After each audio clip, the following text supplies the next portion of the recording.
ስሜ የሽነው ባላለው የሰሜን አቸፈር ወረዳ የትምህርት ጽሕፈት ቤት ኃላፊ ነኝ። በወረዳችን በሰሜን አቸፈር ወረዳ ትምህርት ጽሕፈት ቤት በዚህ ዓመት ሆነ ከዛሬ በፊት እየተሰሩ ያሉ 7 ፕሮጀክቶች አሉ ማለት ነው። በፕሮጀክት ደረጃ ብዛት 7 ናቸው። የፕሮጀክቱ አፈጻጸም ይለያያል ከአንድ ፕሮጀክት ወደ ሌላው ፕሮጀክት፣ ምክንያቱም አጀማመራቸውም ስለሚለያይ። አንደኛው ላይ የመጀመሪያው ጃንጅት አንደኛና መካከለኛ ደረጃ ትምህርት ቤት ነው። በ7.5 ሚሊዮን ብር በአልማና በህብረተሰቡ ድጋፍ 60/40 በሚለው መስፈርት ነው። ኦልሞስት አሁን ላይ አፈጻጸሙ 99% ላይ ደርሷል ማለት ነው። ለቀጣይ ዓመት ዝግጁ ነው ማለት ነው። ሁለተኛው ፕሮጀክት ሻምበላ ቀበሌ ወርቅ ሜዳ አንደኛና መካከለኛ ደረጃ ትምህርት ቤት ነው። በ8 ሚሊዮን ብር በጀት ታቅዶ የተሰራ ያለ አሁን ላይ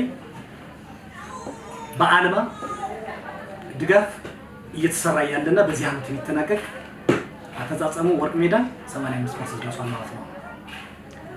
ሶስተኛው ቆንገሬ አንደኛና መካከለኛ ደረጃ ትምህርት ቤት ነው።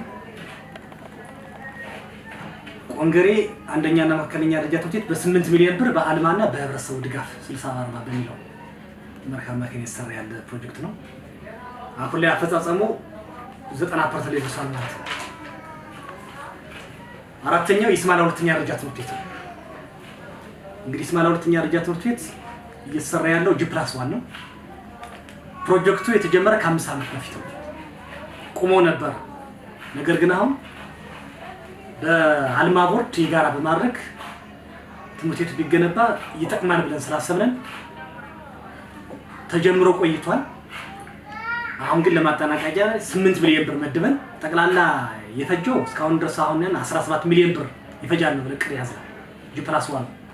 ነገር ግን በዚህ ዓመት 8 ሚሊዮን ብር አልማ በጀት ይዞ G+1 እየሰራ ይገኛል ማለት ነው። ቀጣይ ነው የሚጠናቀቀው። በዚህ ዓመት አይጠናቀቅም፣ ግን አሁን ላይ አፈጻጸሙ 75% ላይ ደርሷል ማለት ነው። አምስተኛው ይስማላ ከተማ ደራሲ አቤ ጉበኛ አንደኛና መካከለኛ ደረጃ ትምህርት ቤት ነው። ደራሲ አቤ አንደኛና መካከለኛ ደረጃ ትምህርት ቤት የበጀት ምንጩ አፍሮ የሚባል በክልል ድጋፍ የተደረገ አፍሮ የሚባል በአማራ መልሶ መቋቋም ድርጅትና በአስተዳደር ምክር ቤቱ አስተዳደር ምክር ቤት 3.9 ሚሊዮን ብር ጨምሯል። የሰሜን አቸፈር ወረዳ አስተዳደር ምክር ቤት ማለት ነው። አፍሮ ወይም አማራ መልሶ መቋቋም ድርጅት ደግሞ 5.1 ሚሊዮን ብር መልክ በድምሩ በ8.9 ሚሊዮን ብር እየተሰራ ያለ ፕሮጀክት ነው። ፕሮጀክቱ የቅድመ አንደኛ የህፃናት ባለ 5 ክፍል ማረፊያ ያለው ቅድመ አንደኛ መማሪያ ክፍል ነው። አፈጻጸሙ 65% ደርሷል ማለት ነው።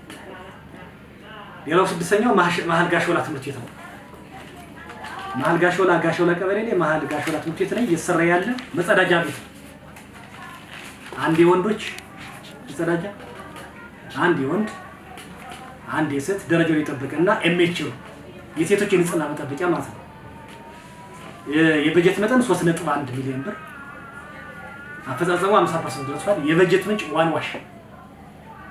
አንድ ዋሽ ማለት ነው። ሰባተኛው ቁንዝላ አንደኛ ደረጃ ትምህርት ቤት ነው። ቁንዝላ አንደኛ ደረጃ ትምህርት ቤት ፕሮጀክቱ የኒዘርላንድ መንግስት ነው። በኒዘርላንድ መንግስት ነው በፕሮጀክት አማካኝነት የመጣ ነው። የወረዳው ፋይናንስ ሳይሆን የሚያንቀሳቅሰው ራሱ በፕሮጀክት ይሰራ ያለ ነው። እቅዱ በ4 ሚሊዮን ብር እየሰራ ያለ ነው። የሰራው ፕሮጀክት ስም ደግሞ ቤተ መጻሕፍት ነው። አሁን አፈጻጸሙ 52% ደርሷል ማለት ነው። ጠቅላላ ያለ መልኩ ስናገር ጃንጅት ላይ እየሰራ ያለ መማሪያ ክፍል ነው። መጀመሪያ ላይ ጃንጅቱ መማሪያ ክፍል ነው 99% እና 4 ደረጃውን የጠበቀ መማሪያ ክፍል ነው። ወርቅ ሜዳም 4 ደረጃውን የጠበቀ መማሪያ ክፍል ነው። ቆንገሬም 4 ደረጃውን የጠበቀ የመማሪያ ክፍል ነው። ይስማላን ያለው ደራሲ አቤ መሀል ጋሾላና ቁንዝላ ላይ የነገርኳችሁን ይመስላል ማለት ነው። ጠቅላላ ባለ መልኩ እንደ ወረዳ ይሄን አልመን እየሰራ ነው ያለው። ትልቁ ነገር የትምህርት ጥራት የሚረጋገጠው ግብዓት ሂደትና ውጤት በሚባሉ 3 ፒላሮች ነው። ግባት ከሚባሉት ልክ የሰው ኃይል እንዳለው ሁሉ የተሟላ አካዳሚክ የሆነ መምህር ከመቅጠር በተጨማሪ ተማሪዎች የሚማሩበት መማሪያ ክፍል ንጹህ ካልሆነ የትምህርት ጥራት አይመጣም ብሎ ትምህርት ሚኒስቴር ያናል ማለት እንደ ጽሕፈት ቤትም በዚህ መልኩ ነው ጋር አድርገን እየሰራን ያለነው። ዋናው የዚህ ግንባታ ቤተ መጻሕፍቱን መጸዳጃውን መማሪያ ክፍሉ የትምህርት ጥራትን ለማስጠበቅና ቀጣይ ለተማሪዎች ውጤት መሻሻል ነው ብለን እናስባለን። ከነዚህ ውስጥ ጃንኪት፣ ወርቅ ሜዳ፣ ቆንገሬ፣ ደራሲ አቢ፣